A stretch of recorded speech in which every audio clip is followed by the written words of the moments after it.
Hey guys, it's me Kate again.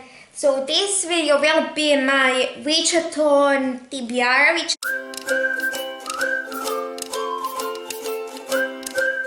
is happening from May 1st to May 31st. So through the whole month of May.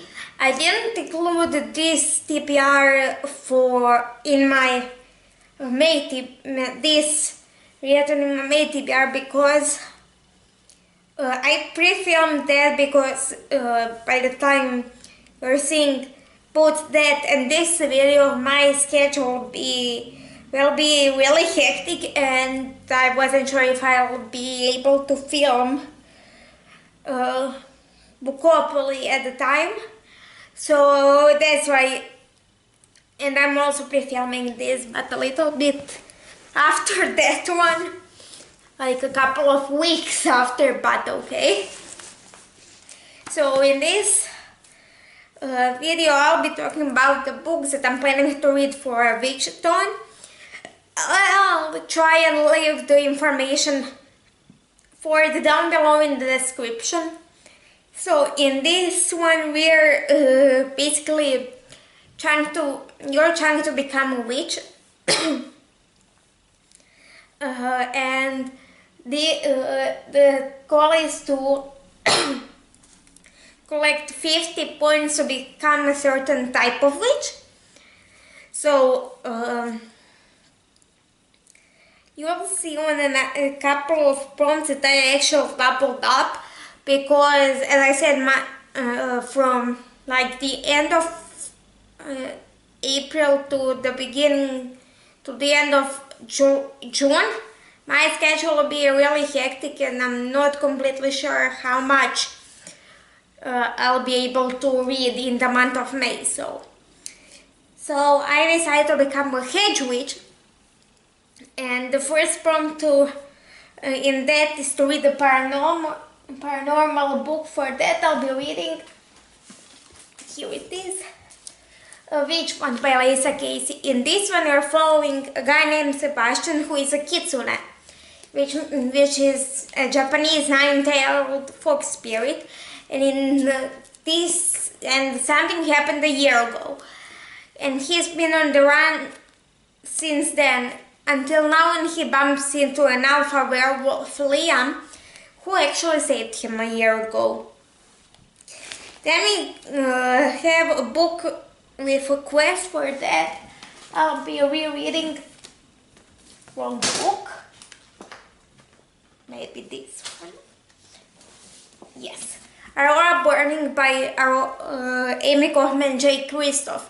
In this one, this second book in Aurora cycle, in which we are following Squad 312, which is basically a band of misfits, because their squad leader, Tyler Jones, who was star pupil at their space academy, was actually late to his graduation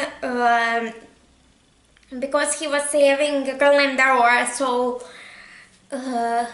he actually, instead of having best of the best, he ends up with a bottom of the barrel. So we have a really mishmash of characters. We have Aurora and Tyler. Then we have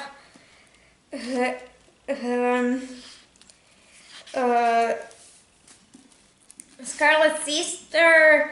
Their security guy has anger management issues. There's team scientist shot her bunkmate at one point. Their gearhead basically has a problem with his nervous system, so he wears a gigantic suit with a chip and basically all kinds of stuff. And they actually have to save the galaxy.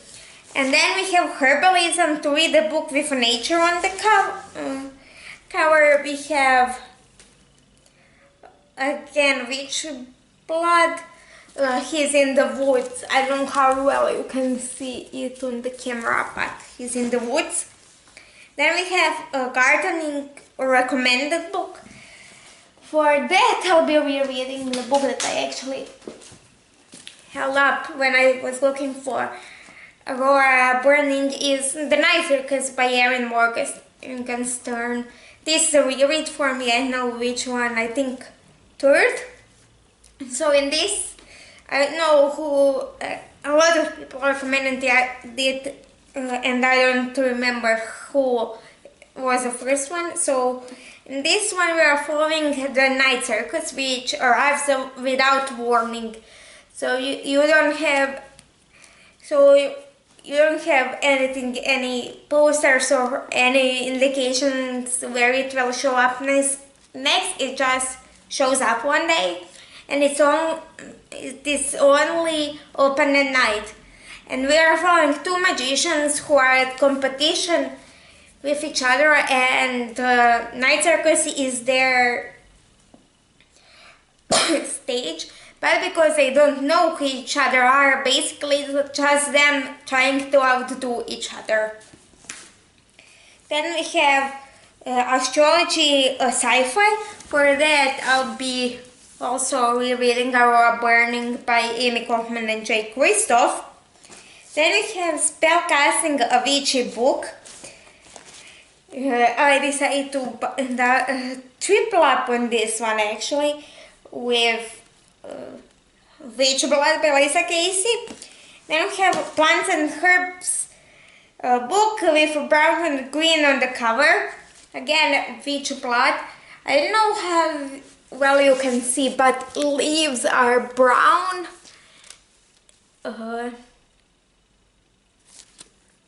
Yeah, so then we have Culture, a 300 plus page book. For that, I'll be rereading On These Black Sands by Vanessa Ross, and this is over 400 pages. So in this one, we're following a Luffy who is heir to the council, which is this ruling body in this city. And she actually finds out that the council isn't what they're always been taught it was, so she escapes. And we also have Declan, who is a young pirate captain who wants to become really good at his job, and he's looking for this dagger. And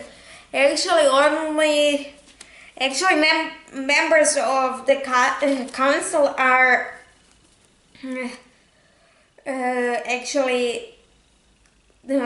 having it, and Alfie can actually help him. Even though I read that book, I still can't explain it. Well, and then we have a book that makes you feel powerful. For that, I'll be rereading The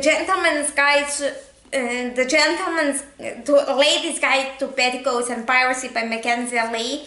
This is the second book in The Gentleman's Guide to Vice and Virtue series, or however it is called.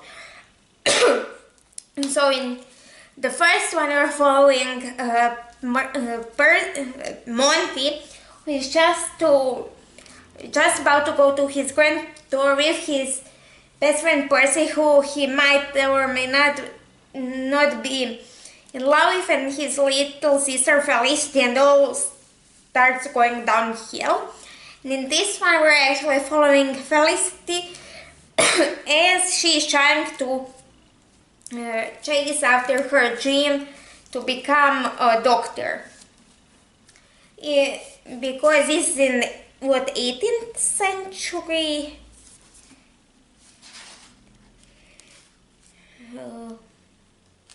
Yeah, it is in the 18th century. We know that women aren't allowed to become doctors still. So yeah, that's it for this video. If you liked it, please like, share and subscribe. Don't forget my social media, my email and some other stuff, and I'll see you in the next one.